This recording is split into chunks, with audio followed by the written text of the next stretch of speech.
Hey guys, this is the lesson for March 26th, which is Thursday. I want to start off by going over the DMR from yesterday on March 25th. So here it is. We have to determine the M and the B. So this is 4, and this is -5, and this is, I almost made a mistake there, -1 2/3. Don't confuse it because it's written backwards. That's the same thing as -x plus 2/3. So we got to make sure we catch that. So 5/2 is the M, and -19/8 is the B. This is 2/3 for the M, 11 for the B. Oh, this is in standard, so I'm going to move it over. Y equals -2x plus 8. So the M is -2, and the B is 8. And then this one is also not correct, so I'm going to redo it into Y equals mx plus B. Y equals 4x minus 2. 4 is my M, and -2 is my B. Be very careful of that when you work in those. Then to find the equation, Y equals 2x minus 7. This should be very easy. And Y equals -5x. And I don't have to put the 0. So today is day 4. So we're going to call that March 26th of your DMR at the top of your problem set. And what I would like for you to do is write the 2 equations for these two. And then I would like, it's going to be very difficult to graph this. You could practice graphing it on a piece of graph paper, but you should be able to do it. So -3, 1, 2, 3, up 3, 1, 2, 3, 1, 2, 3, 4. You're going to have trouble showing that to me on the thing. So I'm just going to do them really quick as a review. So this one's going to be 4. 1, 2, 3, 4, and then I'm going to go down 5. 1, 2, 3, 4, 5 over 3, and that's going to be that one. And then the last one is going to be -2, and then it's going to be down 2 over 1, and it's going to look like that. So work these 2 for your DMR today, and then you'll be done for your DMR grade for the week. Now, my goal for the lesson today is to do lessons 10 and 11, and tomorrow I'm going to post a test for the 27th. The test will have standard deviation, mean, median, mode, skewed and symmetrical data, box and whisker, dot plots, histograms, and 2-way tables on it. And I am going to try to make the majority of it multiple choice so that you can submit it into Illuminate and I can score it and put it in the grade book, and it's super duper easy. You should make an A on this test because we're just looking at graphs and answering questions. So let's look at how do we look at 2-way tables, because that's what this fancy term is, to get relative frequencies, whatever that might mean. So yesterday we talked about the superpower problem, and if you wanted to go back, here are the answers that should have been plugged in to the category table, making sure that you got those right answers. It's asking us to look at this previous 2-way table and figure out the relative frequency table. Now, when they ask for a relative frequency table, they can ask it for you in either decimals or percents. So the first one we're going to be doing is we're going to be putting it into decimals. Now, we need to remember with a decimal, you divide. So you might need your calculator handy. So if you notice, they did the first one for us. They want to know females that fly. Well, you need to know the total amount of females, and you need to know how many chose flying. So in that case, 49 out of the total 450 people chose that, so I divide it and I get a decimal. So females that freeze time would be 60 out of 450 people.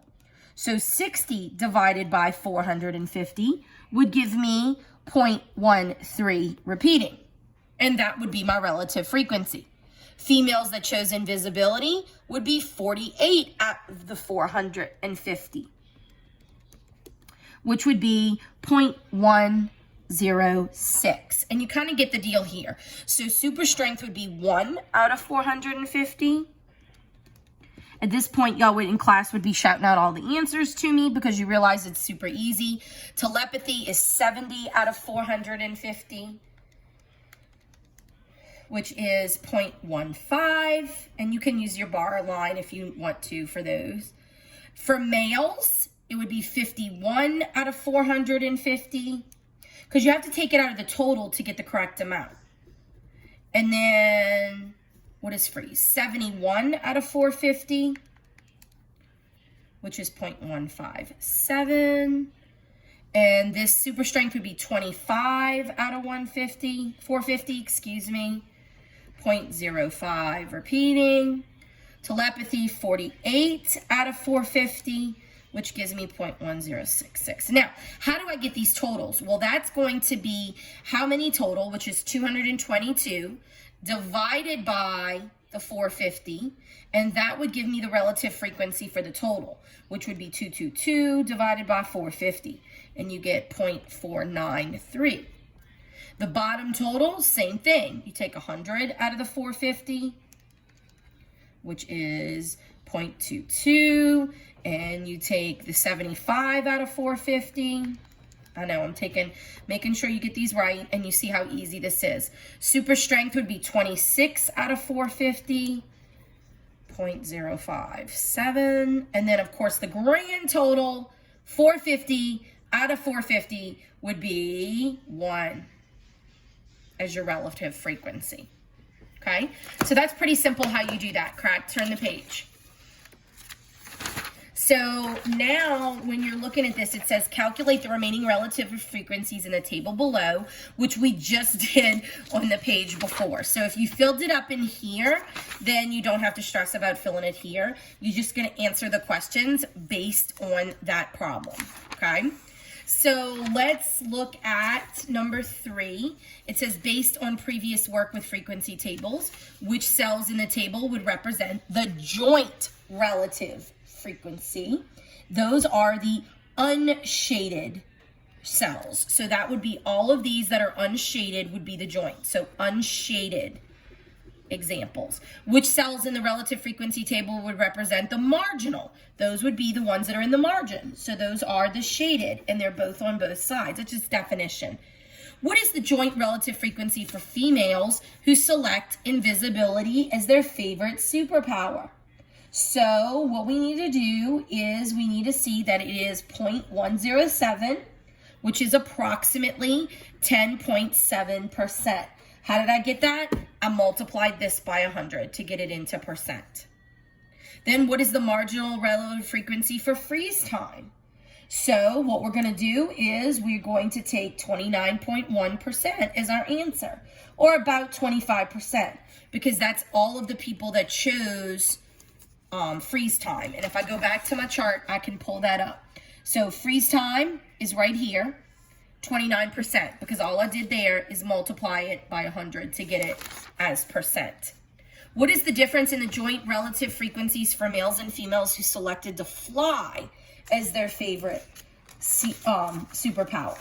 So if I look there for flying, right here, and it says that it is let's see, the difference, you would subtract these two, which would give you about 0.004.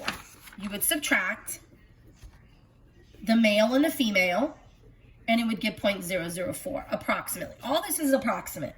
Is there a noticeable difference between the genders and their favorite superpowers? Looking at it, yeah, I mean, invisibility, super strength, and telepathy all have higher marks for the ones that people would want versus flying and freeze time.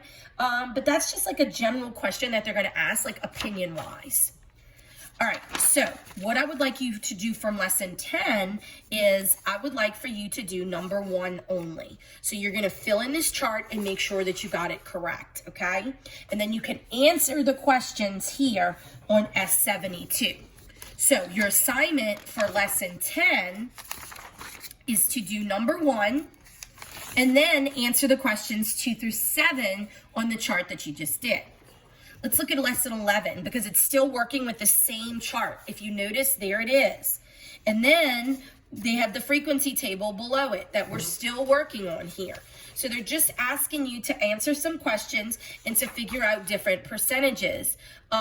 So let's just work through some of these problems in lesson 11 and make sure that you know what you're doing. And then you should be good for two-way tables because pretty much that's all there is to two-way tables. You just need to be able to read them. So for this one, looking at this, it says a conditional relative frequency compares a frequency count to the marginal total that represents the condition of interest. For example, the condition of interest in the first row is females only, and that gives us a total of 228, okay? Or approximately 0.211 if we were going to divide that. It says the conditional relative frequency indicates that approximately 21.1% prefer invisibility, and their favorite superpower would be telepathy. However, similarly, 27 over 222, or approximately 12.2 of males prefer invisibility as their favorite superpower, and you can see that. So it says use the frequency counts from the table in Exploratory Challenge 1, this table right here, to calculate the missing row of conditional relative frequencies. Round the answers to the nearest thousandth. So we know that each one of these is out of 228.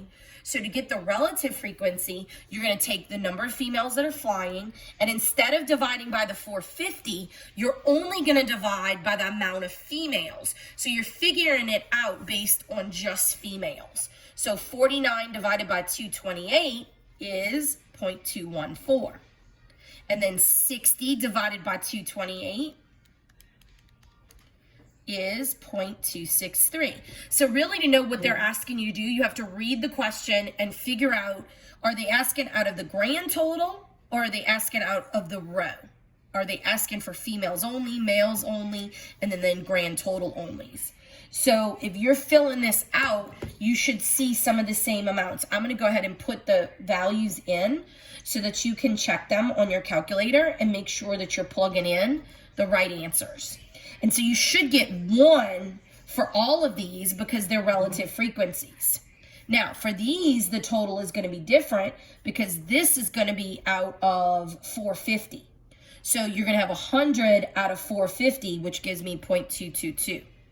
And this is going to be 0.320, so it'll be out of 131 out of 450, which gives me 0.291, because you're using this row, which is 450 out of 450, to get these calculations. So this would be 0.167, 0.058, 0.662, and I'm going to fill in these answers so that you can check it on your calculator. Okay? Very easily done. Like I said, you're going to mostly have to be able to read questions and answer them. So for this, what I would like for you to do is look at, let's see, look at S78. You can skip the rest of the lesson and look at S78 and do number 1 and answer the questions through 6. So you're going to do 1, 2, 3, and then you're going to do 4, 5, and 6, and make sure that you answer those questions correctly. That way it's a separate piece of data. So I'm just going to review, do this chart fully out, make sure you get the same answers as me. Then you can skip the rest of the lesson, and you can go to S78, and you can work the problem set number 1 through 6. You do not have to do 7 through 10. 1 through 6, and get that. So lesson 10 and lesson 11 are combined. You're going to do the problems all on one page, and then tomorrow I'm going to put a DMR quiz for you to take, and I'm going to put up an Illuminate test link. So you could take the Illuminate test and get a grade on that. And I'm going to try to make it multiple choice so that it'll grade for you as you do it. All right, guys, talk to you soon.